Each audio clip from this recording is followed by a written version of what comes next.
Who will be the starting quarterback in 2023? Jeff Sims? Casey Thompson? What about Chubba Purdy, who is one of the fastest players on the team? Now, I decided to do this video to dispute J.D. Pickles' remarks on Jeff Sims being Rhule's guy. Let me give a shout out to J.D. on his YouTube channel, OWN3. That is ON3. J.D. doesn't, I like J.D. because he doesn't sugarcoat anything. He usually tells you what he's thinking, tells you how it is. He don't just say things because that's what he thinks you want to hear. And even though I might not agree with a lot of things he says, I like that he kind of is a straight shooter. So if you get a chance, check out his channel there on ON3.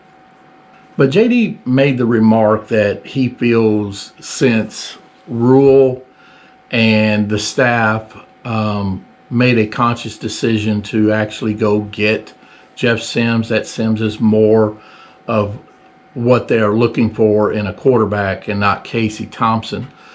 Just because they brought, they actually brought him to Lincoln and not Casey Thompson. Casey Thompson was already here. And I know they, I know Casey talked to Coach Rhule and Coach Rhule told him, no, we really want you here.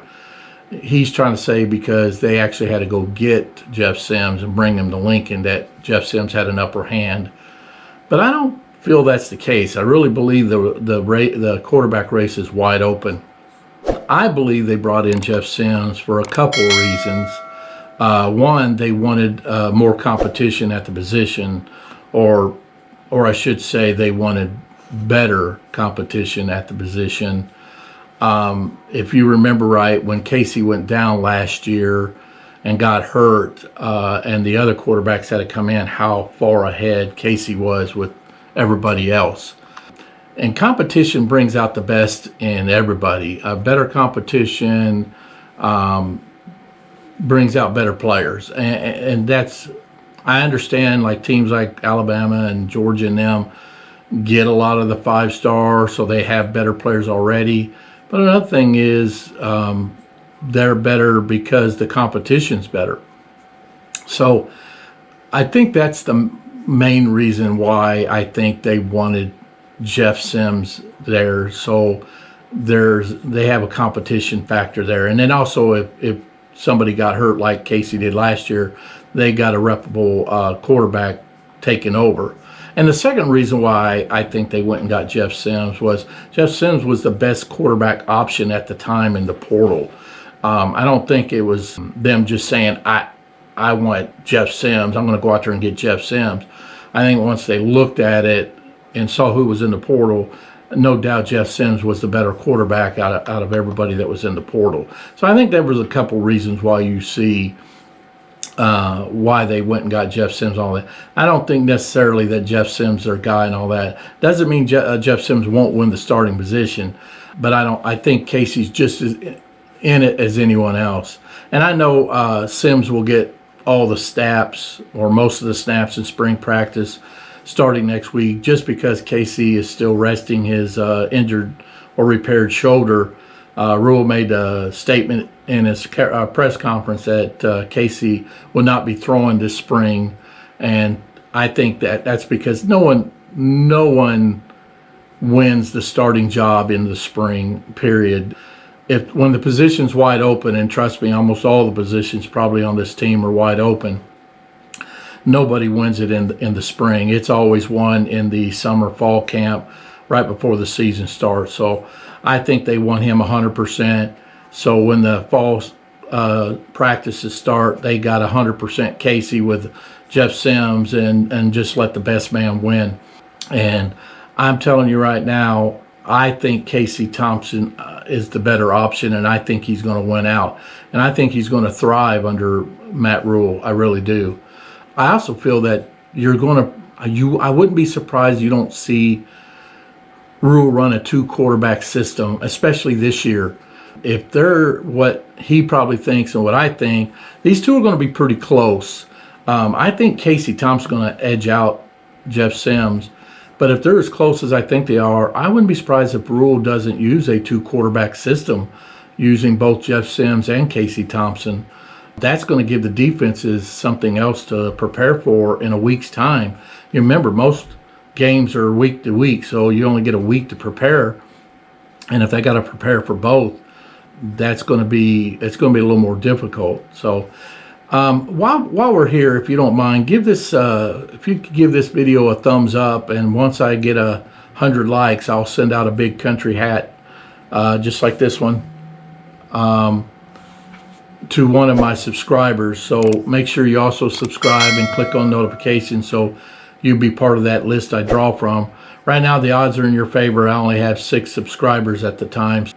I also want to give a shout out to 7max9, who guessed correctly from my first video where I asked you guys to write in the comments who you thought I was talking about when I said there was only one other player that had similar moves and agility and the quickness like Johnny Rodgers did. And 7max9 guessed it correctly. It was Barry Sanders, who was another player that just amazingly could run full speed and move left, right, 90 degrees without missing a beat.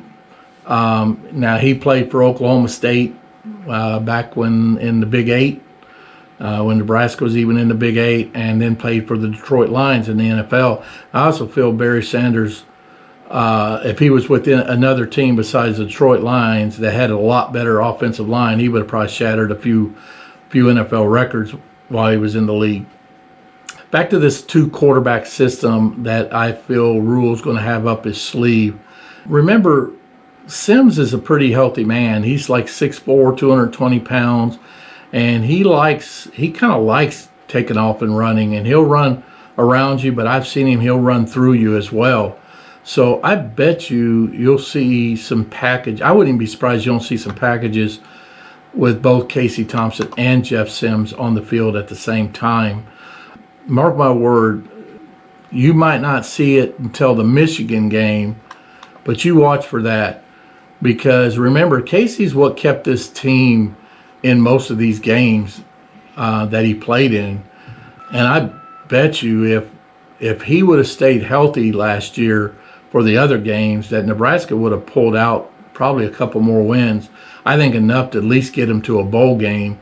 And if they would have done that, would that have made a difference in the coaching search? Would Mickey Joseph then would they kind of had no choice to give Mickey Joseph the head coaching position if they would have made a bowl game? Probably not. I think definitely wouldn't that incident happen with Mickey, that might have changed things even if they did. But I don't really think it would have mattered. I really believe Trev Alberts had somebody in mind. I think if you go back and tell Frank Solich, when Tom Osborne left, Frank Solich took over. Remember, Frank Solich at that time never was a head coach. And then who came in after that was Callahan. Now, Callahan was a head coach, did head coach for a couple years in the NFL, but he only did it for a couple years. He's been mainly kind of an offensive coordinator coach, and he never done it in college either. So Nebraska was his first head coaching job. And then, of course, Pelini came in, and again, Pelini never was head coach before. He was a coordinator. And then, of course, Scott Frost. And again, Scott Frost was a head coach for a couple years at UCF, and that's it. So I kind of think Trev Alberts was looking more of, we want to get someone here that's established. I understand Riley came in here and was head coach and has been head coach over there at Oregon State. But no offense to Riley, he's a very nice guy. But I thought that was a bad hire anyway. He didn't do that well at Oregon State, and even when they hired him, I think he just came off a 4-8 season at Oregon State. So yeah, he might have been head coach, but he wasn't, to me, that good of a head coach. I think they did that more of, he was the opposite of Pelini at the time. So I think Trev wanted someone. He wanted someone proven that could come in here, take a team that's down, build them back up. And who better than Matt Rhule? So I kind of think Matt Rhule was his guy. I think Matt Rhule was his first choice. That's who he had in mind. That's who he went and got. He didn't care what it took or how much it cost, and boom, he got it done. So, but back to the quarterbacks. I know Sims. Sims does have some great attributes, and he does have quite a lot of playing time with Georgia Tech. And I've watched some of them games against Clemson, North Carolina. I mean, he looked good at times. So don't get me wrong, Jeff Sims is capable of doing this. But keep in mind, he had, okay, I don't know if I would say better players more than better coached players on that Georgia Tech team, because the one thing I saw about Jeff Sims is he doesn't mind taking off. He takes off quite a bit, where Casey will play in the pocket. Plus, Casey also has played in the Big Ten already. He's already been in the Big Ten. He kind of knows the Big Ten a little bit. I know he hadn't played in it long. Now, I don't think any of this is going to matter if we don't improve the offensive line. I don't care if you had Aaron Rodgers or Tom Brady back there. If you can't improve this offensive line to the point where they have more than 2 seconds to throw the ball, then it's not going to matter, even though Tom Brady probably would have the ball out in the second and a half. But remember at one point, Nebraska was known for its offensive line. I remember them days where they were the big red pipeline. It wasn't about rebuilding the line. It was always reloading the line. That 1994 team that came off that Florida State loss for that national championship game, I think it was like 16-14, and that bullcrap holding call they called on that punt return that I'm still looking for. But you see, I get over things really easy. But they only brought back 9 returning players the next year in 1994, and I'm talking about 9 total returning players on offense and defense combined. And remember, we never talked about, rebuilding or anything. It was just reloading. It was like next man up. Back in them days, when players left, you knew it was just the next man up, and it was their turn. Nebraska never was known for rebuilding their teams. They were known for reloading. So I'm telling you, because if you would give Casey Thompson an offensive line, if he had a better offensive line, had a little bit more time, he, to me, is your better quarterback, period. Now, Sims might end up getting it if their line is not improved as well. Sims might be the one just because he's more willing to get out of there and run and take off. But I kind of like that Casey Thompson, even when he scrambled out of there, always looked downfield to throw the ball. Yeah, I got to admit there was a couple times I thought he should have took off, but he will look for a play downfield before he takes off. I also feel like with Matt Rhule and this staff, I think Casey might run a little more this year. I think this staff's probably going to, in their philosophy, they're going to probably tell him to take that opening. If you got an opening and you could grab 6, 7, or 10 yards and take it, even if you got to get down, think about it. Even if you take off and get 4 or 5 yards, that's no different than getting a 4 or 5 yard run. So Sims, he's already looking to tuck the ball and run if you give it to him. It's ironic because Casey's dad was a running quarterback at Oklahoma, and a very good one at that too. I remember them games. He hurt Nebraska a few times. So I wouldn't be surprised that Casey's pocket presence to look downfield and throw the ball more is coming from his dad, because Charles probably wished he did that a little more back then when he played. But you got to remember, he ran the wishbone, so it was understandable why he didn't. I would also talk about Thomas Fidoni's press conference, his interview, and then watch him on the commitment week. I watched that commitment week, and I did a video on the commitment week if you want to see it. The man looks like he's on a mission. I mean, he looked good.